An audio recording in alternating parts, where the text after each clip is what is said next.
9h-11h, Europe 1 Culture Média. Philippe Vandel. On va parler d'un nouveau métier, agent d'influenceur. On l'a vu avec Magali Berda, présidente de Sean Evans, la plus grande agence d'influenceurs en France, qui est en ce moment dans la tourmente. Une loi est à l'étude, portée par le député Aurélien Taché, pour définir le périmètre, les droits et les devoirs de cette profession. Notre invité, lui, ne se définit pas comme agent d'influenceur, mais comme un agent de créateur de contenu et même un agent éthique. Quelle différence ? Les créateurs de contenu ne se vendent pas sur leur image, mais sur les projets qu'ils défendent et les messages qu'ils ont à faire passer. Un agent éthique, il va nous expliquer ce que c'est. On peut déjà un peu spoiler pour dire que c'est d'avoir une cause à défendre. Parmi les personnalités qui comptent pour 2022 par le magazine Forbes, cet agent d'un genre nouveau s'appelle Gallo Diallo. À 32 ans, il représente des artistes de tous horizons dans le monde entier jusqu'à la Maison Blanche. Pour nous expliquer les raisons de son succès, le plus simple était de l'inviter. Il est au micro de Culture Média ce matin. Gallo Diallo, bonjour. Bonjour. Vous êtes créateur de l'agence Smile Conseil. Vous C'est gérez une vingtaine de créateurs de contenu. Exactement. Vous êtes venu avec l'un de vos talents. Elle s'appelle Sally, bonjour. Bonjour. Pas des moindres. Vous êtes créatrice de contenu, notamment de la série Motherland, et vous avez aussi créé votre propre centre de conférences depuis avril, la Sally Academy. On va en parler. D'abord, Gallo Diallo, je disais, en juillet, le magazine Forbes vous consacrait un long article, très élogieux évidemment. Il vous présentait comme l'homme derrière la vague des nouvelles étoiles d'Internet, à quoi j'ajoute, toujours en citant Forbes, incontournable dans le marché de la creator economy et entrepreneur très avisé. Quelle différence faites-vous entre un influenceur, avant de parler de votre métier à vous, entre un influenceur et un créateur de contenu ? Aujourd'hui, quand on parle influenceur, on parle forcément influenceur télé-réalité. Il y a une grande distinction parce que moi, je représente des créateurs de contenu qui, eux, ont une passion. Donc, maîtrisent un art, que ce soit l'humour, la danse, la pâtisserie, etc. Et ils vont créer du contenu autour de cet art. Et grâce à ça, ils vont fédérer une communauté. Et moi, je vais être là pour essayer de construire un plan de carrière et de pérenniser tout ça. Vous voulez dire que les influenceurs représentent eux-mêmes, c'est-à-dire ce qu'ils sont, et les créateurs de contenu représentent ce qu'ils font. Exactement. On va dire que les influenceurs dits télé-réalité, ils émergent par la télé. Par des télé-réalités, et ensuite ils monétisent ça en filmant leur vie au quotidien et par les phrases, par tout ce qui peut se passer autour. Par des phrases, comme vous dites, ouais. Pas toujours heureuses. Ouais, exactement. Et alors qu'un créateur de contenu, déjà, c'est souvent natif digital. Ils sont nés sur les réseaux sociaux, ils ont évolué en créant du contenu de qualité. Et je fais vraiment la distinction entre les deux, parce qu'on entend beaucoup aujourd'hui parler des influenceurs. Mais le monde de l'influence est tellement large.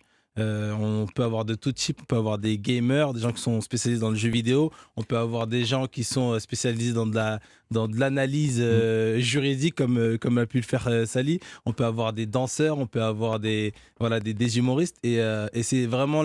C'est vrai que c'est un nouveau monde pour beaucoup. Et c'est important de comprendre l'écosystème pour ne pas mettre tout le monde dans le même sac. En préparant une émission consacrée aux agents d'influenceurs, je ne pensais pas entendre le terme analyse juridique. Est-ce que vous pouvez nous présenter Sally, puisqu'elle est avec nous et que vous l'avez choisie ? Sally, ancienne juriste, du coup, créatrice de contenu, qui a commencé sur YouTube en faisant des analyses de faits, on va dire sociétaux, d'actualité. Et voilà, elle est vraiment incroyable, très intelligente, très profonde. Et elle a un penchant pour la mode et ça se ressent aujourd'hui, à voir comment elle agit. Alors, comment on passe de l'analyse juridique à la mode, Sally ? Très bonne question. Je Merci. pense que c'est ma versatilité qui m'a permis d'être là où je suis aujourd'hui, et le fait de ne pas justement rentrer dans une boîte et expérimenter en fait tous les aspects de ma personnalité, à savoir effectivement mon background juridique, parce qu'effectivement je suis une ancienne juriste, donc je faisais beaucoup de vidéos de vulgarisation du droit, et aussi après tout ce qui est ma féminité, que ce soit des vidéos sur les cheveux afro par exemple, que ce soit des vidéos sur la mode, que ce soit des vidéos sur plein de choses en fait, tout simplement, mais toujours en gardant un aspect plus profond. Je le précise, ça ne s'entend pas à la radio, vous êtes d'origine africaine. Exactement, ma mère est marocaine et mon père est camerounais, donc c'est aussi le fait de participer à la représentation des femmes noires sur les réseaux sociaux. Un mot de votre série Motherland, même plus qu'un mot d'ailleurs. Racontez-nous cette série, des guests assez impressionnants. Oui, Franchement, oui. Là, par exemple, pour l'épisode au Congo, on a réussi à avoir le prix Nobel de la Alors, qu'est-ce paix. que ça raconte? Alors, le principe de Motherland, c'est une série qui a pour but d'apporter un regard nouveau en fait sur la manière dont on filme l'Afrique habituellement. C'est-à-dire que la plupart des documentaires qu'on a en Europe, c'est souvent très misérabiliste et c'est une vision avec laquelle j'avais du mal à composer. Et donc, avec plein d'autres créateurs de contenu, hein, je ne suis pas la seule à le faire, on a cette nouvelle envie d'apporter un visage plus dynamique, plus positif sur les réseaux sociaux, sur l'Afrique. Et donc moi, comme je suis sur YouTube à la base, j'ai créé tout un format, donc une vraie série, des épisodes de 30 minutes à 1 heure où on va dans différents pays d'Afrique et on apporte donc ce regard plus agréable. C'est une série documentaire ou Exactement. c'est fictionné ou c'est un mélange des deux un Pas petit du peu? tout. Je dis ça parce qu'on va savoir Gad Elmaleh Ouais, tout à ouais. l'heure. Il raconte le début de sa conversion et il mélange entre fiction et réalité. Vous-même, Non, tout est réel. c'est une série documentaire, vraiment, c'est une série documentaire. Motherland, pourquoi? La terre-mère? Exactement, la terre-mère, donc l'Afrique. Exact. Elle est très modeste, hein, mais aujourd'hui, elle est du coup productrice de son propre contenu. Et là, on parle pas de contenu court, de 1 minute en faisant une petite danse sur Internet. Ouais. C'est vraiment documenté, recherché, analysé, produit, bien écrit. Et je vous invite vraiment à regarder tous les Motherland qui sont déjà sortis. Donc Motherland Sénégal, Motherland Côte d'Ivoire. C'est vraiment incroyable. Gallo Diallo, vous avez créé l'agence Smile Conseil en 2016. Dans quel but? Quelle était l'idée de départ? L'idée de départ, c'était de représenter des créateurs de contenu issus des quartiers populaires et des territoires éloignés de la campagne. Enfin, je pense à Alexandre Gigot, je fais une petite dédicace. Et en fait, c'était pour qu'il y ait plus de représentativité dans le secteur de l'audiovisuel en général, dans le tout petit écran. Mhm. Et c'était ça la promesse, c'était de pouvoir les représenter, pouvoir construire des plans de carrière, pouvoir trouver des modèles économiques sains et pouvoir aussi faire en sorte qu'ils puissent en même temps s'épanouir artistiquement, mais aussi socialement, en portant des messages qui sont forts. Vous êtes autodidacte, C'est ça. hein? Quel a été votre parcours, Gallo Diallo? Mon parcours, c'était, on va dire que j'étais pas un élève très studieux étant au collège et au lycée. Je Après, posais la même question que j'ai posée à Sally parce que vous Ouais. parlez de minorité. Vous êtes de quelle origine? Je suis d'origine sénégalaise. Voilà, enfant de fils d'ouvriers et de dames de ménage. C'est une fierté de le dire parce que aujourd'hui on dit souvent qu'il faut 7 générations pour changer un petit peu de passer d'une classe ouvrière, on va dire, à même une classe moyenne.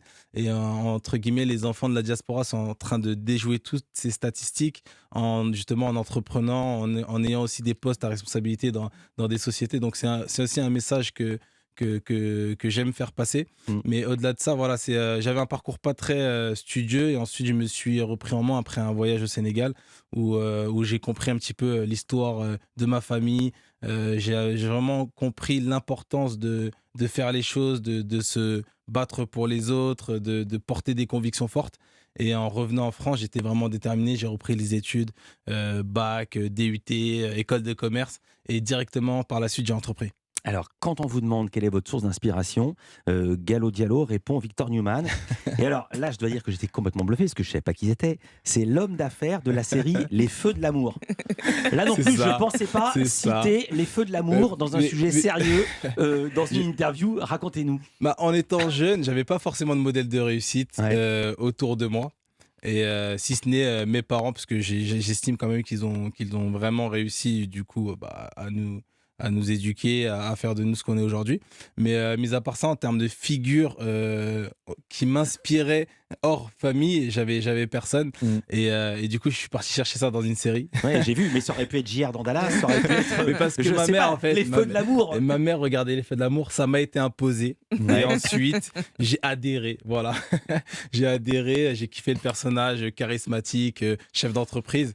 Et je me suis dit, c'est ce que je veux faire plus tard. Heureusement que votre modèle, c'était pas Swellen. Ouais. Je me tourne vers vous. Sally, comment vous êtes rencontrés? Qui a contacté l'autre? Comment ça s'est passé? Ça s'est fait en fait un peu mutuellement, hein. Ah ouais. Franchement, ça s'est fait très Vous naturellement. vous connaissiez en à la plus. base? Non, même pas. En fait, Non, c'est on se que connaissait j'ai kiffé son travail. c'est Non, ça. mais je l'avais déjà vu son contenu sur les réseaux sociaux que je trouvais très quali. Ça changeait du coup d'avoir une ancienne juriste qui fait des vidéos YouTube.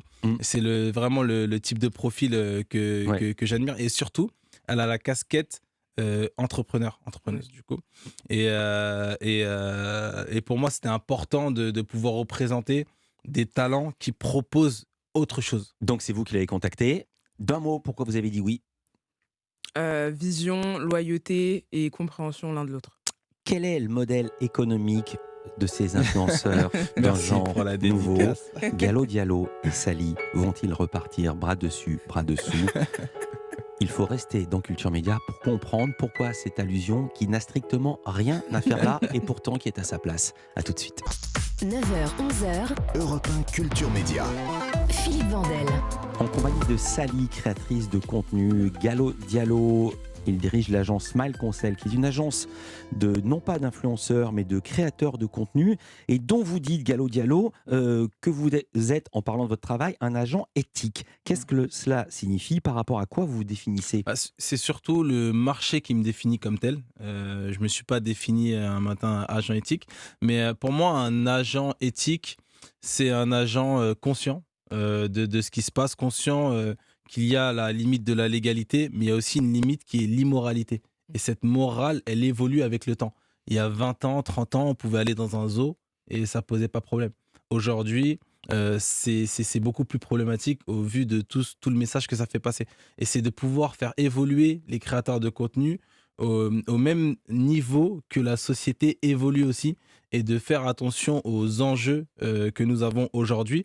Et c'est là où c'est important de rester ouvert d'esprit et de s'éduquer sur chaque sujet. Et on aura toujours plus engagé que soi, mais le plus important, c'est d'être ouvert à améliorer, à s'améliorer et à impacter positivement les communautés et notre société.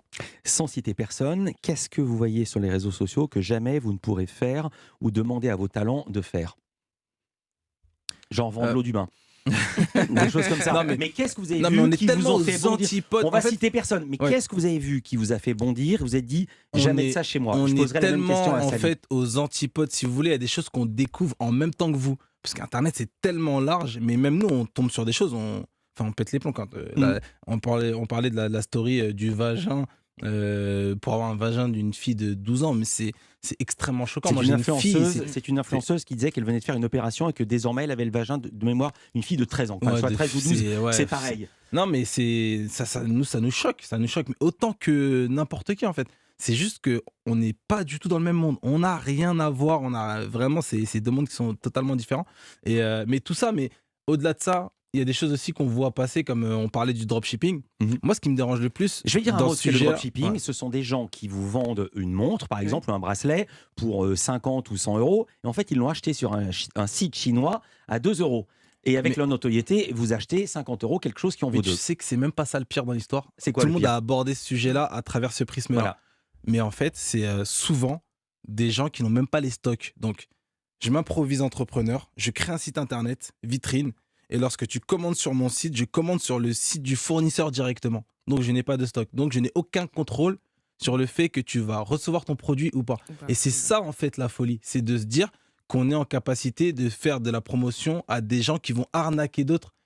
Mais parfois, c'est des économies. C'est des gens qui ont épargné chaque mois pour pouvoir s'offrir un produit, etc. Et c'est là où c'est vraiment outrant. Je rebondis sur le double sens du mot économie. Quel est votre modèle économique? Comment gagnez-vous de l'argent l'un et l'autre? Sally? Alors, on monétise avec soit des collaborations avec des marques, soit en créant nous-mêmes notre propre économie. Donc, par exemple, effectivement, il y a cette casquette entrepreneur que j'ai désormais. Donc, là aussi, des revenus dans les entreprises que je crée ou dans lesquelles je peux investir. Et Mais qu'est-ce qui rapporte de l'argent?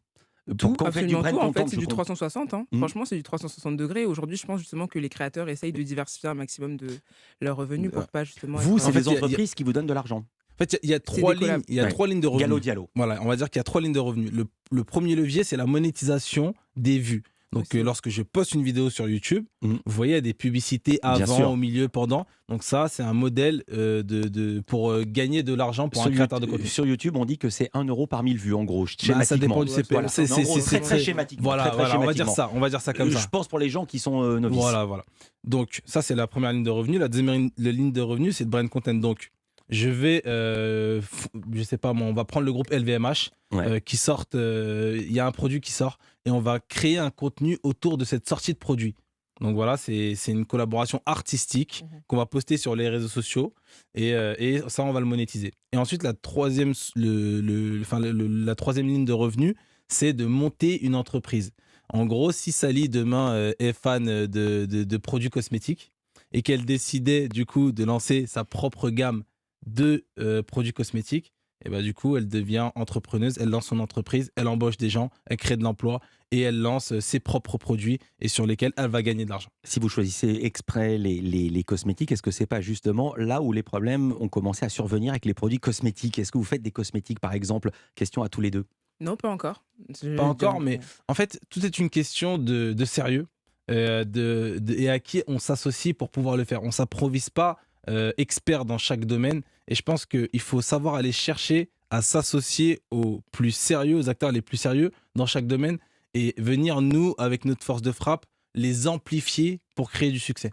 Gallo Diallo, quand on pense à votre métier, on pense évidemment à Magali Berda, parce que c'est la papesse, comme on dit, de ce métier-là. La présidente de Sean Evans, c'est la plus grande agente d'influenceurs en France. Elle est en ce moment dans la tourmente. Elle est en train de perdre son contrat avec Banijay à la suite de toutes sortes d'affaires trop longues à résumer ici. Une polémique également avec Booba contre lequel elle a porté plainte, mais également un reportage accablant de compléments d'enquête. Que vous inspire son cas?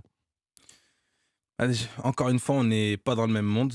Euh, Lorsque tout à l'heure, en introduction, vous disiez qu'elle est là la plus grosse agence d'influence, il faut bien préciser, de télé-réalité, Mm. parce que l'influence, c'est beaucoup plus large que ça. Donc, elle est dans un segment qui est la télé-réalité, avec des codes qui sont propres à eux. Et nous, je peux juste dire qu'on s'inscrit pas du tout dans cette démarche, qu'on n'est pas sur le même modèle économique et qu'on ne représente pas les mêmes types de personnalités sur les réseaux sociaux. On a juste un exemple là avec Avec Sally, Sally. qui réellement crée du contenu, qui crée des choses, qui a une histoire et qui porte un engagement.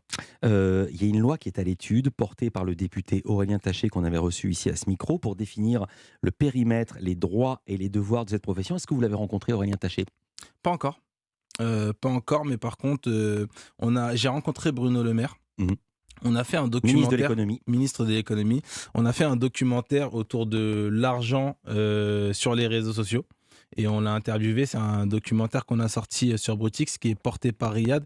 Et justement, où on dénonçait, bien avant complément d'enquête, les dérives de tout ce qui se fait sur les réseaux sociaux. Et dans ce cadre-là, on l'a interrogé pour savoir en fait quelles mesures vont être prises pour justement éradiquer tout ça. J'ai oublié de vous demander, Sally, avant qu'on se quitte, quelle adresse pour voir ce que vous faites, votre travail? Où est-ce qu'on vous voit? Sur YouTube. Donc, Ça s'appelle il s'appelle Sally. Sally. S-A-L-L-Y. S-A-2-L-Y. Exactement. Et ça suffit, c'est vous sur YouTube. C'est ça, et la même chose sur Instagram. Merci beaucoup, Sally. Merci Je vous en beaucoup, prie. Gallo Diallo, d'avoir été avec nous en direct dans Culture Média. C'était Merci. passionnant.